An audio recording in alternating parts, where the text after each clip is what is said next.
ಮಹಾಭಾರತ ಅಂದ ತಕ್ಷಣ ನಮಗೆ ನೆನಪಾಗೋದು ಶಕುನಿ. ನನಗೆ ಅದರಲ್ಲಿ ಸ್ವಾರಸ್ಯ ಕಾಣಿಸೋದಿಲ್ಲ, ಅದರಲ್ಲೊಂದು ಲೋಪ ಇದೆ ಕಥೆಯಲ್ಲಿ. ಆ ಕಥೆ ಏನು ಹೇಳುತ್ತೆ, ಮೂಲ ಮಹಾಭಾರತದಲ್ಲಿ ಧೃತರಾಷ್ಟ್ರ ಅಂಧ ಅನ್ನೋದು ಯಾರಿಗೂ ಸಬ್ಜೆಕ್ಟೇ ಅಲ್ಲ. ಅವನು ಕುರುಡ ಅಂತ ದುರ್ಯೋಧನನ ಮನಸ್ಸಿನೊಳಗೆ ಒಂದು ಮೋಹ ಇತ್ತು, ಲೋಭ ಇತ್ತು ಅವನಿಗೆ. ಅದಕ್ಕೆ ನೀರೆರೆದು ಪೋಷಿಸಿದ್ದು. ಯೂಟ್ಯೂಬ್ ವೀಕ್ಷಕರಿಗೆಲ್ಲರಿಗೂ ನಮಸ್ಕಾರ. ಮಹಾಭಾರತ ಸರಣಿ 4ಕ್ಕೆ ಸ್ವಾಗತ. ಮಹಾಭಾರತ ಅಂದ ತಕ್ಷಣ ನಮಗೆ ನೆನಪಾಗೋದು ಶಕುನಿ. ಶಕುನಿ ತನ್ನ ಸೇಡನ್ನ ತೀರ್ಸ್ಕೊಳ್ಳೋಕ್ಕೋಸ್ಕರ ಮಾಡ್ದ ಅಂತೇಳಿ. ಅವನಿಗೆ ಅಷ್ಟೊಂದು ಸೇಡು ಇತ್ತ, ಯಾಕೆ ಬೇಕಿತ್ತು ಅಂತ. ಇದು ಕೂಡ ಜನಜನಿತವಾದ ಕಥೆ, ಪ್ರಸಿದ್ಧವಾದ ಕಥೆ. ಅದೇ ಮೂಲ ಮಹಾಭಾರತದಲ್ಲಿ ಆ ಸೇಡಿನ ಕಥೆ ಇಲ್ಲ, ಶಕುನಿಯ ಸೇಡಿನ ಕಥೆ ಇಲ್ಲ. ಈ ಶಕುನಿಯ ಸೇಡಿನ ಕಥೆ ಹೊರಗಡೆ ಹೆಂಗೆ ಹುಟ್ಟಿದೆ ಅಂತ ಅಂದರೆ, ಧೃತರಾಷ್ಟ್ರನಿಗೆ ಭೀಷ್ಮ ಗಾಂಧಾರಿಯನ್ನು ತಂದು ಮದುವೆ ಮಾಡ್ತಾನೆ. ಗಾಂಧಾರ ದೇಶದ ರಾಜಕುಮಾರಿಯವಳು. ಗಾಂಧಾರ ಅಂದರೆ ಈಗಿನ ಅಫ್ಘಾನಿಸ್ತಾನ, ಪಾಕಿಸ್ತಾನ ಆ ಭಾಗದಲ್ಲಿ ಇದ್ದಿದ್ದದು. ಗಾಂಧಾರದಿಂದ ಅವಳನ್ನು ತರ್ತಾನೆ, ವಿವಾಹ ಮಾಡ್ತಾನೆ.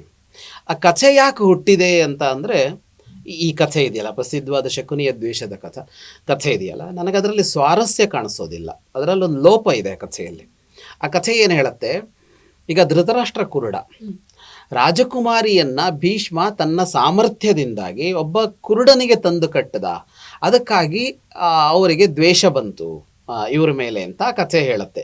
ಸೋಲಿಸಿದ್ದ, ಅವರನ್ನು ಬಂಧಿಸಿದ್ದ, ಶಕುನಿಯ ತಂದೆಯನ್ನು ಬಂಧಿಸಿದ್ದ, ಶಕುನಿಯ ಅಣ್ಣ ತಮ್ಮಂದಿರಿದ್ರು ಅವರನ್ನೆಲ್ಲ ಬಂಧನದಲ್ಲಿಟ್ಟಿದ್ದ ಅಂತೆಲ್ಲ ಕಥೆ. ಅಷ್ಟೋ ಜನಕ್ಕೂ ಏನೋ ಒಬ್ರಿಗಾಗೋಷ್ಟು ಊಟ ಸಿಗ್ತಾ ಇತ್ತು, ಅದರಲ್ಲಿ ಅವರೆಲ್ಲ ಸೇರಿ ಒಬ್ಬನನ್ನು ಉಳಿಸಿದ್ರು ಅನ್ನೋ ಕಥೆ ಇದೆಲ್ಲ ಇದೆಯಲ್ಲ, ಇದ್ಯಾವುದು ಮೂಲ ಮಹಾಭಾರತದಲ್ಲಿಲ್ಲ.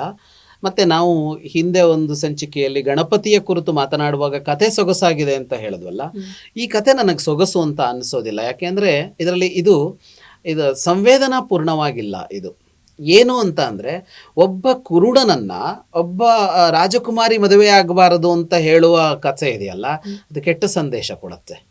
ಆದರೆ ಮೂಲ ಮಹಾಭಾರತದಲ್ಲಿ ಧೃತರಾಷ್ಟ್ರ ಅಂಧ ಅನ್ನೋದು ಯಾರಿಗೂ ಸಬ್ಜೆಕ್ಟೇ ಅಲ್ಲ. ಅವನು ಕುರುಡ ಅಂತ ಗಾಂಧಾರಿಯ ಯೋಚನೆ ಮಾಡಲಿಲ್ಲ. ಗಾಂಧಾರಿಯ ತಂದೆಗೆ ಒಂದು ಸಲ ಯೋಚನೆ ಬಂತಂತೆ. ಆದರೆ ಧೃತರಾಷ್ಟ್ರನ ವ್ಯಕ್ತಿತ್ವ ನೆನಪಿಸಿಕೊಂಡಾಗ ಅವನಿಗೆ ಅಂಧತ್ವ ಅನ್ನೋದು ವಿಷಯ ಅಂತಲೇ ಅನ್ನಿಸ್ಲೇ ಇಲ್ಲ. ಮಹಾವೀರ ಅವನು, ಬಲಶಾಲಿ, ಬಲಿಷ್ಠ, ವಿವೇಕಿ, ವಿದ್ಯಾವಂತ, ಮತ್ತು ಚಕ್ರವರ್ತಿ ಮನೆತನದವನು. ಅದೆಲ್ಲ ನೋಡಿದಾಗ ಅವನಿಗೆ ಕುರುಡುತನ ಅನ್ನೋದು ಒಂದು ಏನೋ ಇದು ಅಂತಲೇ ಅನ್ನಿಸ್ಲಿಲ್ಲ ಅಂತ.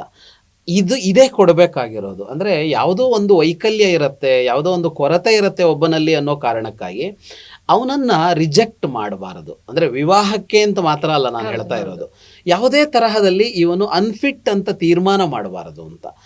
ಹಾಗಾಗಿ ಈ ಜನಜನಿತ ಪ್ರಸಿದ್ಧ ಕತೆ ಅದನ್ನು ಟಚ್ ಮಾಡ್ತಾ ಇಲ್ಲ. ಹಾಗಾಗಿ ಅವನಿಗೆ ಆ ಥರದ್ದು ಇರಲಿಲ್ಲ ಶಕುನಿಗೆ. ಆದರೆ ಅವನು ಯಾಕೆ ಬಂದ ಅಂದರೆ, ಈಗ ಇಷ್ಟು ನಡೀತಲ್ಲ, ಅಲ್ಲಿ ನಡೆಯೋದಕ್ಕೆ ಬಹಳ ಪ್ರಮುಖವಾದ ಕಾರಣ ಅವನೇ ಅಂತಲೇ ಹೇಳಬೇಕು. ದುರ್ಯೋಧನನೇ ಕಾರಣ. ಯಾಕೆಂದರೆ ದುರ್ಯೋಧನನ ಮನಸ್ಸಿನೊಳಗೆ ಒಂದು ಮೋಹ ಇತ್ತು, ಲೋಭ ಇತ್ತು ಅವನಿಗೆ. ಅದಕ್ಕೆ ನೀರೆರೆದು ಪೋಷಿಸಿದ್ದು ಶಕುನಿ. ಅವನಿಗೆ ಬಹಳ ಪ್ರೀತಿ ಶಕುನಿಗೆ. ಅಂದರೆ ತನ್ನ ಸಹೋದರಿಯ ಮಗನ ಮೇಲೆ ಬಹಳ ಅಂದರೆ ಬಹಳ ಪ್ರೀತಿ ಅವನಿಗೆ, ಸೋದರಳಿಯನ ಮೇಲೆ. ಶಕುನಿಗೆ ಗಾಂಧಾರಿ ಅಕ್ಕನೋ ತಂಗಿನೋ ಗೊತ್ತಾಗೋದಿಲ್ಲ, ತಂಗಿ ಇದ್ದಿರಬಹುದು ಅಂತ ಅನ್ಸತ್ತೆ. ಬಹಳ ಬಹಳ ಪ್ರೀತಿ. ಆ ಪ್ರೀತಿಯಿಂದಾಗಿ ಅವನು ಇಲ್ಲಿಗೆ ಬಂದ. ಅವನು ಇಲ್ಲಿಗೆ ಬಂದಿದ್ದು ಯಾವಾಗ ಅಂತ ಗೊತ್ತಾಗೋದಿಲ್ಲ. ಆದರೆ ಅವನು ಪ್ರಧಾನವಾಗಿ ಯಾವಾಗ ಬಂದ ಅಂದರೆ, ಇಲ್ಲಿ ಮೊದಲು ದುರ್ಯೋಧನ ಇವರೇ ಇದ್ದರು, ಪಾಂಡವರು ಕಾಡಲ್ಲಿ ಹುಟ್ಟಿದ್ರು, ಅವ್ರು ಇಲ್ಲಿಗೆ ಬಂದೇ ಇರಲಿಲ್ಲ. ಅವರೆಲ್ಲ ಕಾಡಲ್ಲಿದ್ದಾರೆ, ಬರಲ್ಲ ಅನ್ನೋ ತರಹದಲ್ಲಿತ್ತು. ಆದರೆ ಯಾವಾಗ ಅವರು ಹಿಂದಿರುಗಿ ಬಂದರೋ ಆಗ ದುರ್ಯೋಧನನಿಗಿಂತ ಹಿರಿಯನೊಬ್ಬ ಅಲ್ಲಿದ್ದ, ಯುಧಿಷ್ಠಿರ. ಅದು ಪಾಂಡು ಆಳಿದ ರಾಜ್ಯ. ಪಾಂಡು ಬಿಟ್ಟಾಗ ಧೃತರಾಷ್ಟ್ರನಿಗೆ ಸಿಕ್ಕಿತ್ತು. ಹಾಗಾಗಿ ಸಹಜವಾಗಿ ಯುಧಿಷ್ಠಿರನು ಸಿಂಹಾಸನಕ್ಕೆ ಯೋಗ್ಯ ಅನ್ನೋ ಥರ ಆಗಿತ್ತಲ್ಲ.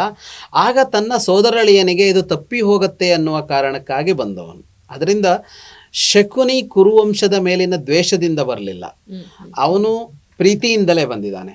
ಅಷ್ಟು ಪಾರ್ಟ್ ಚೆನ್ನಾಗಿದೆ. ಅಂದರೆ ತನ್ನ ಸಹೋದರಿಯ ಮಕ್ಕಳ ಬದುಕು ಅಂತ ಅಂದಾಗ ಒಬ್ಬ ಸೋದರ ಮಾವನಿಗೆ ಅಥವಾ ಒಂದು ತವರು ಮನೆಯವರಿಗೆ ಒಂದು ಇದು ಇದ್ದೇ ಇರುತ್ತೆ, ಒಂದು ಗಮನ ಇರುತ್ತೆ. ಹೆಣ್ಣು ಒಂದು ಮನೆ ಹೋಗಿ ಸೇರಿದ ಮೇಲೆ ಕೊಟ್ಟ ಹೆಣ್ಣು ಕುಲಕ್ಕೆ ಹೊರಗೆ ಅಂತ ಕುತ್ಕೊಳ್ಳಲ್ಲ. ಅಲ್ಲಿ ಏನು ನಡೀತಾ ಇದೆ, ಕಷ್ಟನೋ ನಷ್ಟನೋ, ನಾಳೆ ಆಸ್ತಿ ಪಾಸ್ತಿ ವಿವಾದಗಳಲ್ಲಿ ಇವರಿಗೆ ಅನ್ಯಾಯ ಆಗತ್ತೋ ಅಂತ ಅವರು ಗಮನಿಸ್ತಾರೆ ಮತ್ತು ಬರ್ತಾರೆ ಅದಕ್ಕೆ, ಯಾವಾಗಲೂ ಅವ್ರ ಜೊತೆಗೆ ನಿಲ್ತಾರೆ. ಅಷ್ಟು ದೃಷ್ಟಿಯಿಂದ ಶಕುನಿಯದ್ದು ಸರಿ ಇದೆ. ಆದರೆ ದುಷ್ಟತನಕ್ಕೆ ಅವನು ಪೋಷಣೆ ಕೊಟ್ಟನಲ್ಲ, ಅಲ್ಲಿ ತಪ್ಪಿತು. ಮತ್ತು ಶಕುನಿ ಮಾತ್ರ ಅಲ್ಲ, ಶಕುನಿಯ ತಮ್ಮಂದಿರಿದ್ದರು ಬಹಳಷ್ಟು ಜನ, ಅವರೆಲ್ಲರೂ ದುರ್ಯೋಧನನ ಪರವಾಗಿಯೇ ಇದ್ದರು. ಕುರುಕ್ಷೇತ್ರ ಯುದ್ಧದಲ್ಲಿ ಅವರೆಲ್ಲ ಭಾಗವಹಿಸ್ತಾರೆ, 10 ಜನ ತಮ್ಮಂದಿರು ಇದ್ದಾರೆ. ಹಾಗಾಗಿ ಅವನೊಬ್ಬನು ಅಂತ ಅಲ್ಲ, ಗಾಂಧಾರದ ಎಲ್ಲರೂ ಕೂಡ ದುರ್ಯೋಧನನ ಜೊತೆಗೆ ನಿಂತಿದ್ದರು.